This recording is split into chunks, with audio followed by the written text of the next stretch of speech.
I always believed that marriages ended with shouting matches or slammed doors. Not quiet dinners. Not soft lies. My name is Emily Carter, and if you had asked me 6 months ago, I would have said I was happily married. Maybe not the kind of fairy tale love you see in Hallmark movies, but a comfortable, settled kind of love. The kind where you share passwords, laundry baskets, and leftover Chinese takeout. The kind where silence at the dinner table feels normal, not ominous. But everything changed the day I opened a plain white envelope that didn't belong to me. It was a Wednesday sunny, oddly warm for late October. I was cleaning out the kitchen drawer that had somehow become a graveyard for expired coupons, dead batteries, and keys to forgotten locks. I found the envelope wedged beneath a pile of takeout menus. It had no return address. Just one word scrawled in small, tight letters. To be opened only by Jackson Carter.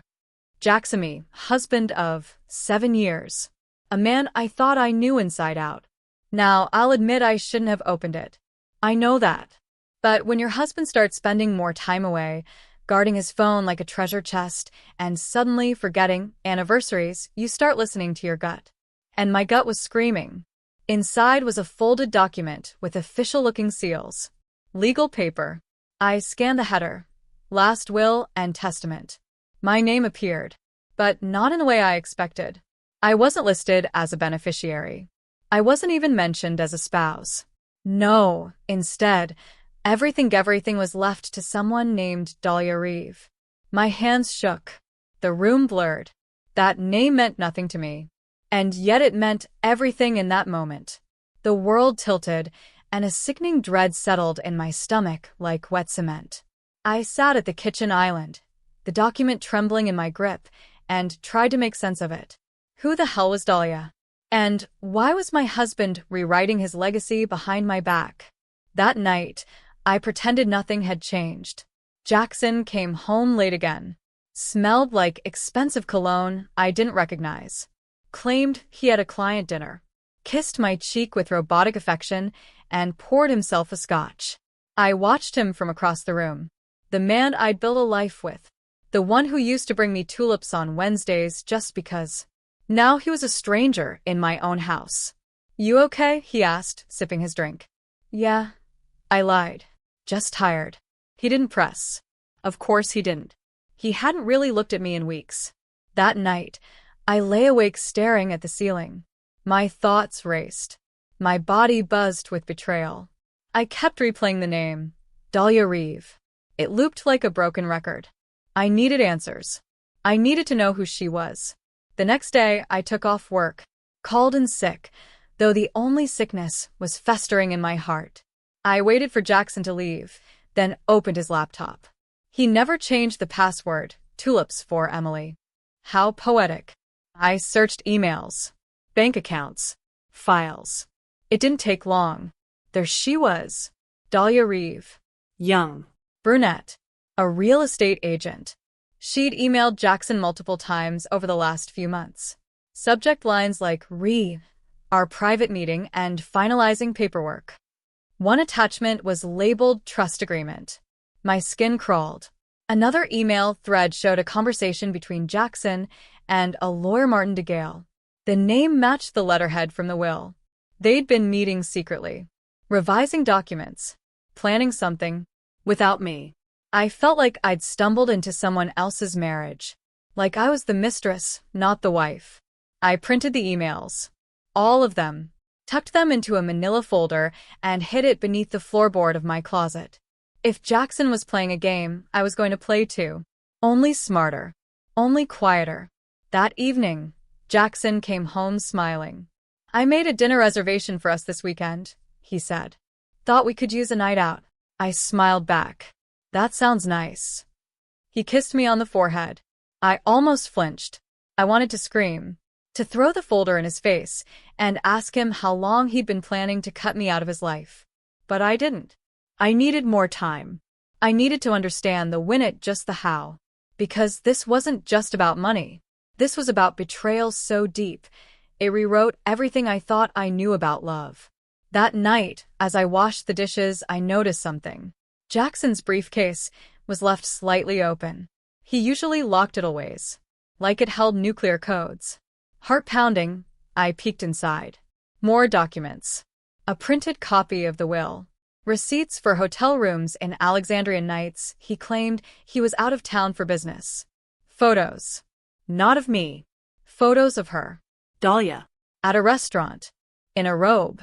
Smiling up at him with the kind of affection I hadn't seen in years.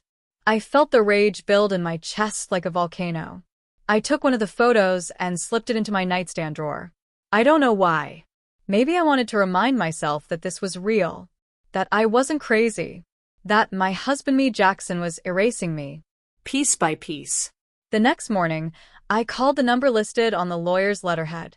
A woman answered. Martin DeGale's office. Hi, yes, I said, keeping my voice steady. I'm Dahlia Reeve. I think I left a document behind last time I came in. Oh, she said, sounding surprised. Let me check. Hold on, Miss Reeve. My pulse raced. She bought it. Moments later, she returned. Yes, we actually do have a folder with your name on it. You're the co-executor, right? Right, I whispered. I'll swing by to pick it up later. Of course. Click. My hands trembled. My blood felt like ice. Co-executor. He hadn't just cut me out. He replaced me. Completely. I sat on the floor of our walk-in closet, clutching the phone, staring at the evidence. The emails. The receipts. The photos. Every piece was a blade in my back. I wanted to confront him, to scream until the truth poured out of him like poison. But something stopped me. A voice in my head whispered, wait. Let him think you don't know. Let him hang himself with his own lies. That night, Jackson brought home wine and pizza. Thought you might like a lazy dinner, he said. You've seemed so off lately. I laughed. It sounded hollow even to me.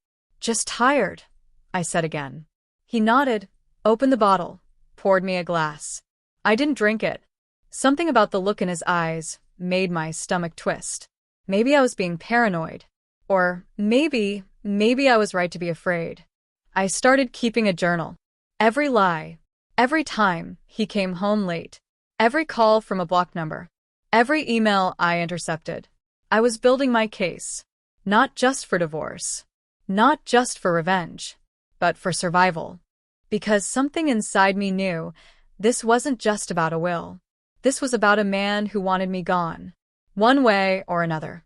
It's a strange thing, pretending not to know your life is falling apart.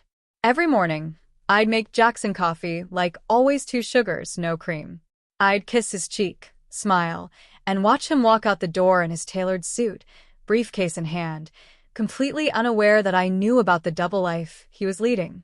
And I had become someone else entirely. A detective. A performer. A woman carefully threading lies between forced smiles and sharp intuition. Each day, I dug deeper.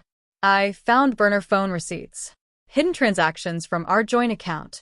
A rental agreement not in our city, but 2 hours away in Richmond. The lessee? Dahlia Reeve. The landlord? Paid 6 months up front. He wasn't just having an affair. He was planning a future. One that didn't include me. One where I was erased like a typo on a draft of his new life. The thought made me sick. Then came the voicemail. I didn't even mean to find it. I was cleaning the upstairs bathroom, his phone left carelessly on the dresser. It buzzed once. A message icon. I tapped play, heart pounding. Hey, baby, a woman said, her voice soft, sultry. I know you said not to call during the day, but I couldn't stop thinking about last night. And about the house. I can't wait until it's just ours. Click. I stared at the wall, the toothbrush in my hand still foaming. She wasn't just his. She was waiting to be me. I started to notice his shifts in behavior. He was getting sloppy, distracted. One night, I left a burner phone in his glove compartment with the screen set to a fake message that read, "She's catching on. Careful." The next morning, he barely spoke. He knocked over his coffee, cursed, snapped at the dog. He was unraveling. And I was the one pulling the thread. But the real shift happened when I visited the lawyer's office. I dressed differently, black heels, sleek blazer, lipstick I hadn't worn in years.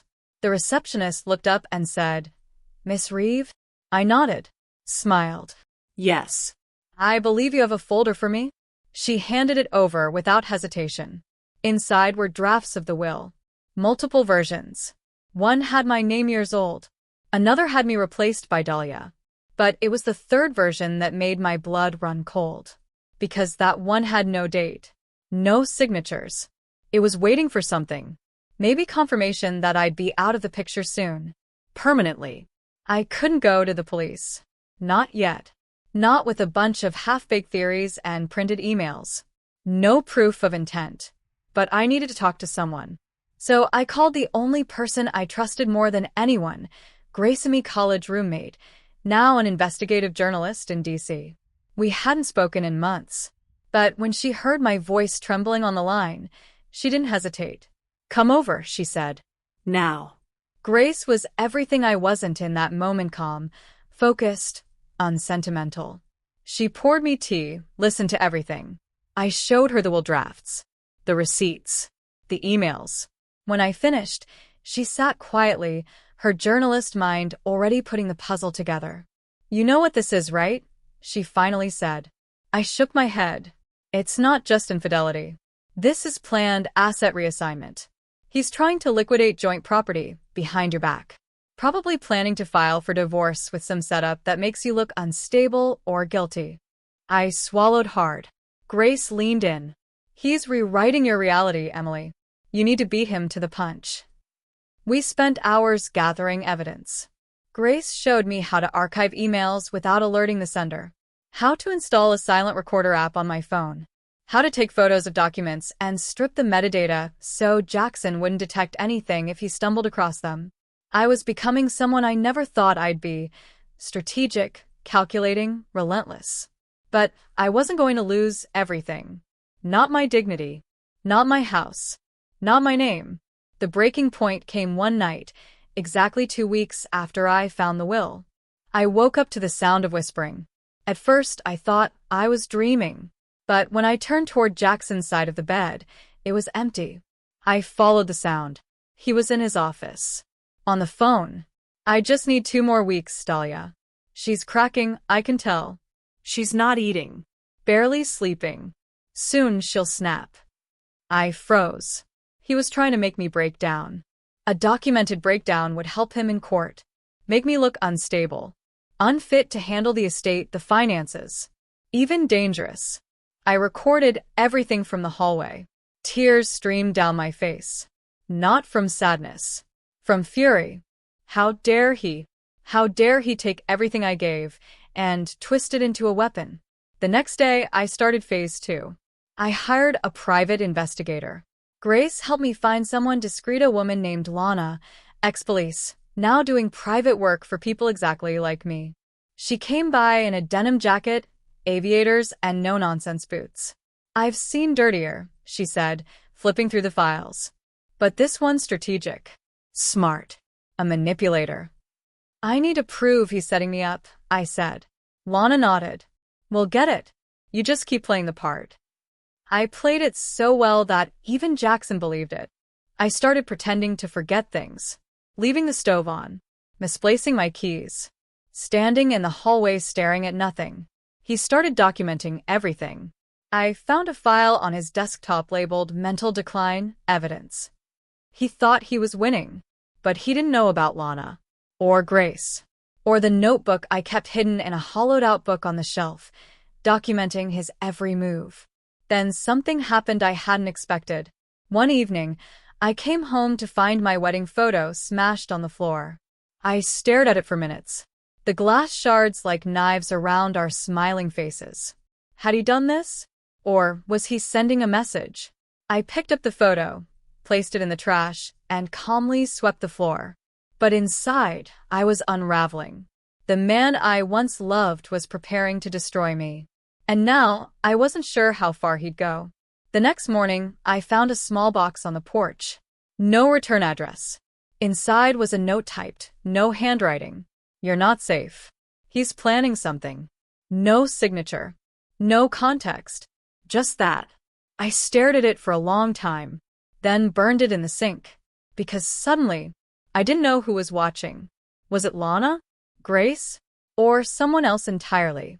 Had I gone too far? Had he? A week later, Grace called. She was breathless. Emily. I traced one of his bank transfers. Guess what it was? What?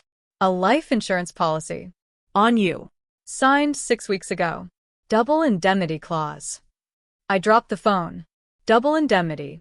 That meant more money, if the death looked like an accident. My heart pounded so loud I could barely hear Grace shouting on the other end. Suddenly, every little thing made sense. The broken glass. The wine he poured without me asking. The forgotten pills I found in the medicine cabinet labeled with my name but prescribed by a doctor I'd never seen. He was trying to poison me. That night, I packed a bag. Just in case. I didn't plan to leave. Not yet. But I needed an exit strategy. Because Jackson Carter wasn't just cheating. He wasn't just lying. He was plotting a murder and the intended victim was me. Some truths crawl into your life slowly. Others arrive like an explosion.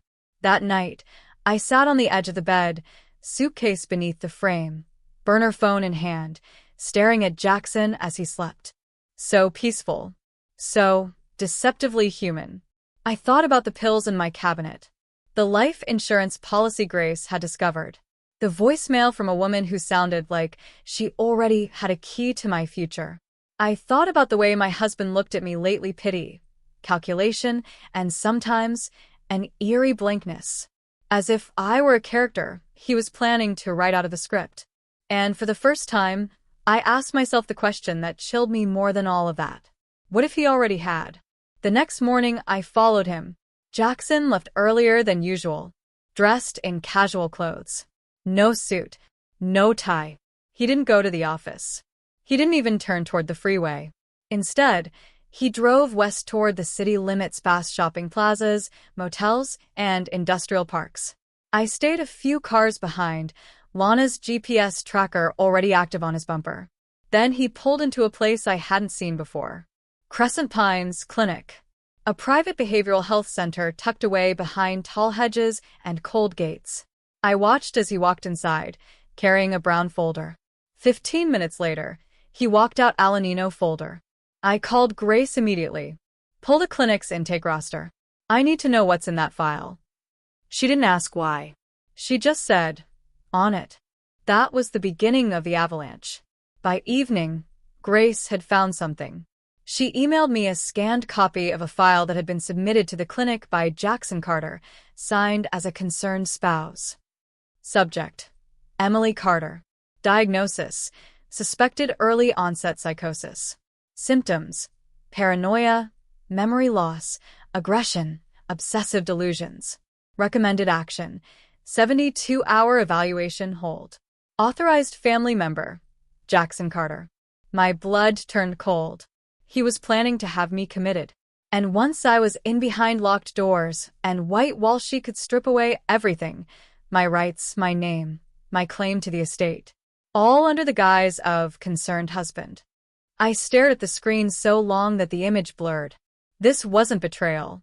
This was psychological homicide. The next day, Lana returned with footage from the Richmond house. She'd gotten a camera installed through a connection with a utility contractor. She brought her laptop over to show me. Watch this, she said, clicking play. The footage showed Jackson arriving at the property. But he wasn't alone. A woman stepped out of the car with him. Tall. Blonde. Sharp angles and expensive taste. Dahlia. He opened the trunk. Took out a small duffel bag. They walked inside together. But 10 minutes later, they weren't alone anymore. Another man entered. He shook Jackson's hand. They talked quietly, then opened the bag. Lana froze the screen. See that, she said, pointing. I leaned in. Inside the bag, a burner phone, 2 IDs, and what looked like plane tickets. Jackson wasn't just planning a future. He was planning an escape. That night, I confronted him. Not directly. Not yet. Instead, I planted a seed. Have you ever thought about what would happen if one of us just disappeared? I asked at dinner. He looked up sharply from his steak. What kind of question is that? I shrugged, sipping wine he didn't pour for me this time. Just curious. People vanish all the time. Leaves questions. Paperwork nightmares. He forced a laugh. You're being weird again, Em. Again. Like it was a pattern. Like it was already on record. Yeah, I said quietly. Weird, huh? He watched me a moment longer. Then changed the subject. That was when I realized something I hadn't dared believe. He was scared. He thought I was slipping, but I was rising. He thought I was fragile, but I was gathering weight momentum. I wasn't a victim. I was the wrecking ball that hadn't swung yet. 2 days later, I got a message from a block number. Check the guest room floorboard. Left corner. Beneath the rug. My hands trembled. I waited until Jackson left for the gym. Then I went in, pulled back the rug, pried up the floorboard, and found a flash drive. I ran upstairs, locked the bedroom door, Plugged it in. There were 6 files. I clicked the first one. A video opened. It showed Jackson, sitting at a table with Dahlia. They were laughing. Then the conversation turned. Are you sure it'll work? She asked. Jackson nodded. Once she's committed, it's all mine. The house, the money, everything. She won't even know what happened until it's too late. They kissed. The next video was from the Richmond house again. Him staging one of my blouses in a trash bag. Talking about moving on fast to his new wife. The word made my stomach turn. I clicked the final file. A scanned document. A death certificate with my name on it. Dated 6 weeks in the future. Filed but not finalized. I gasped. He was getting ready to fake my death. Or cause it. I couldn't breathe. I curled into myself, rocking back and forth. Was this insanity? Or was this clarity? I called Grace. She picked up on the second ring. I found a death certificate, I said, voice shaking. She didn't speak for a few seconds. Then, Emily, you need to get out of that house. But I didn't. Not yet. Because a part of me needed him to see me win. To watch the plan he so carefully crafted turn to dust in his hands. I spent the next 3 days collecting everything. Emails. The clinic file. The life insurance policy. The video recordings. I printed them, duplicated them, backed them up on hidden drives. One in the garage. One mailed to Grace. One handed off to Lana. I was building a war chest. Not just for court, but for survival. And Jackson? He had no idea. He came home every night, kissed my cheek, talked about work. Told me I looked paler than usual. Asked if I'd remembered to take my vitamins. I smiled. And every time I did, a colder version of me grew inside. Then came the final puzzle piece. Lana knocked on my door, clutching a manila envelope. Thought you should see this, she said. Inside was a copy of a restraining order draft, filed by Jackson. Against me, claiming emotional volatility, threats of violence, unpredictable behavior. He was going to stage a breakdown, one final push to seal me into that clinic. He'd show the judge my episodes. Point to my obsession with his whereabouts. Claim I was fabricating an affair. And it would work. Unless I moved first. That night, I sat across from him at the dinner table. Do you love me? I asked, cutting my chicken. He looked up, surprised. Of course I do. I nodded slowly. Do you trust me? Another pause. Then a careful smile. More than anyone. I held his gaze. And that's when I knew. He was a monster in a man's costume. And I had one final act to perform.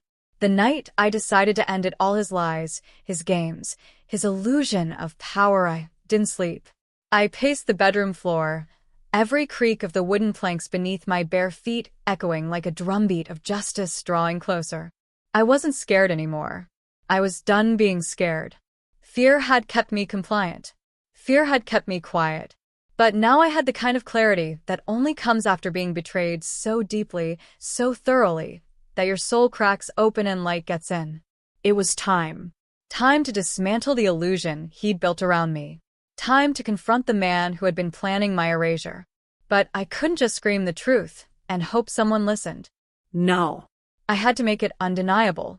I needed witnesses, evidence, a setup. And Jackson? He needed a mirror, one that showed him exactly what he had become. That morning, I cooked his favorite breakfast: blueberry pancakes, scrambled eggs, fresh coffee. I greeted him with a smile. Big day at work? I asked, setting his plate in front of him. He glanced up, surprised. Yeah. Strategy meeting. Why? I shrugged. Just wondering. Inside, I was boiling. He didn't know that while he sipped his coffee, the backup flash drive had already been delivered to Detective Marla Owens, a trusted friend of Lana's in the cybercrime division. He didn't know that a formal investigation had already been opened into insurance fraud and attempted identity misrepresentation. He didn't know that the woman he thought was mentally unraveling had just filed an emergency restraining order against him. And he definitely didn't know that his own words recorded, timestamped, and backed up on 3 separate servers would soon be played in a courtroom.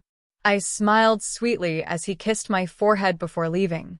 And the moment the door closed behind him, I set the plan in motion. Step 1. Secure the house. Lana arrived with 2 officers, plain clothes. They swept every room and confirmed the cameras were still functioning. We changed every password, locked down every system, and sealed the burner evidence into a fireproof box. Step 2. Deliver the confrontation setup. I sent Jackson a message. Dinner tonight. Just you and me. No secrets. Let's talk about everything. 8 p.m. He replied almost instantly. Sounds perfect. Of course it did. He thought he'd won. He thought I was waving the white flag. What he didn't know was that everything he'd hidden was about to be exposed on camera. 8 p.m. He arrived, a bottle of wine in hand, the fake husband routine back in full swing. Wow, he said, glancing around the candlelit dining room. This looks incredible. I wore red, the same red dress I had worn the night we signed the will together. A quiet little symbol he wouldn't recognize until it was too late. I wanted tonight to be memorable, I said, smiling. And it was. Because mounted above the cabinet across the room disguised as a decor piece was a live-streaming security cam, recording every word, every movement, every lie. We sat down. He poured the wine. We toasted. To starting over, he said. I clinked my glass against his. To truth. And then the questions began. I started with softness. Gentle curiosity. So, Jackson, have you ever wondered what it would be like if people knew the real us? He raised an eyebrow. What do you mean? The truth, I said. Everything we've hidden. He laughed. We don't have secrets, Em. I leaned in, my voice lower. Then, what's in the duffel bag in the Richmond house? His face didn't change immediately, but something behind his eyes flickered. Danger.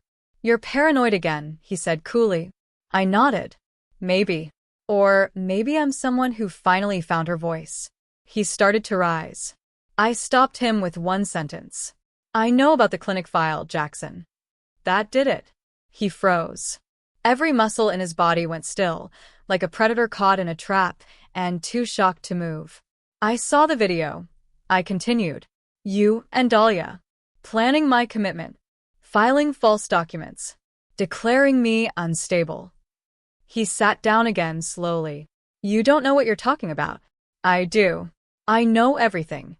The fire crackled behind me. The candlelight threw sharp shadows across his face. And then he dropped the act. You don't get it, do you? He hissed. You never did. I gave you everything: comfort, status, safety. And all you did was question me. You tried to erase me. He slammed his hand on the table. I tried to survive. There it was. The confession. The naked ego behind every move. You think I wanted this? You think I wanted to marry someone who started fading into paranoia and doubt and fear every time life got complicated? I blinked slowly.